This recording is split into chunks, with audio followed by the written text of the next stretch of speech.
Hey, welcome back to the Ready State. Recently we've got a cry for help from a new mother saying, my shoulder is killing me. Now, back 10 years ago, we made a video called Bride Shoulder, because sometimes shoulders come forward when you're trying to hold your bride dress on, but it's also baby shoulder. One of the things that happens is that sometimes we fail to translate the skills that we're practicing in the gym to actually real world load, real world behavior. So one of the things we know is that in this range of motion, to create a more stable position, we try to create an external rotation load or sort of a torque force in the system.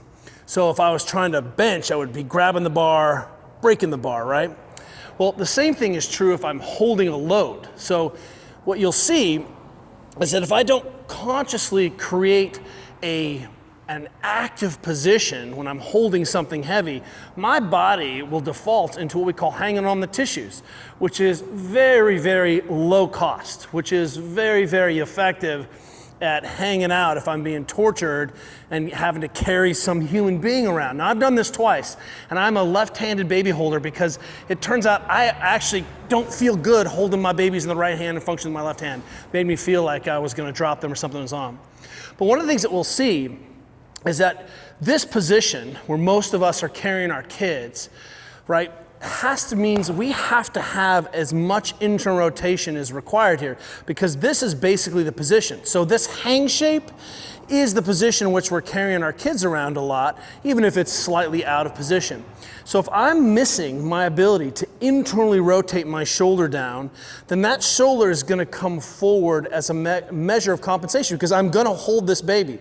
What ends up happening is then the tissues in this position just aren't really set up to work very effectively in this position. We used to call this Delta Bravo shoulder position. When you're missing internal rotation, shoulder comes forward. When I bench, my shoulders translate forward, it's less good.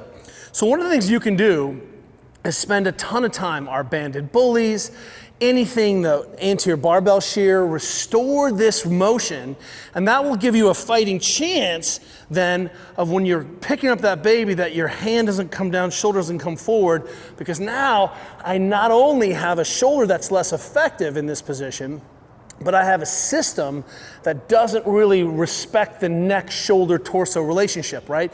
I'm always looking at trying to create a reasonable relationship between torso, shoulder, and neck. These things are all connected via themselves. So in this position, if I can grab with two hands, you'll see a lot of times we hold babies, and this allows me to create a little bit of rotational load where I can hang out on this. But if I'm holding my baby with one arm, I want at least trying to be active. And that doesn't mean I have to have my shoulders in some back and down idealized position, but let's appreciate this internal rotation position is the magic when it comes to holding my kids and being able to create a rotational load, even if it's just minor, 1 degree, 1 pound of pressure, moving towards a more reasonable position where I'm being supported by my muscles, by my connective tissues, and the bony joint structure, instead of just hanging on all three, hoping that they just do the job. It's about conscious baby holding, but let's make sure we have enough range of motion so we can get through this quarantine shutdown holding our babies, because we're not being able to pass them off. This is a love letter to all the mothers out there, and you who sent me that email, we see you.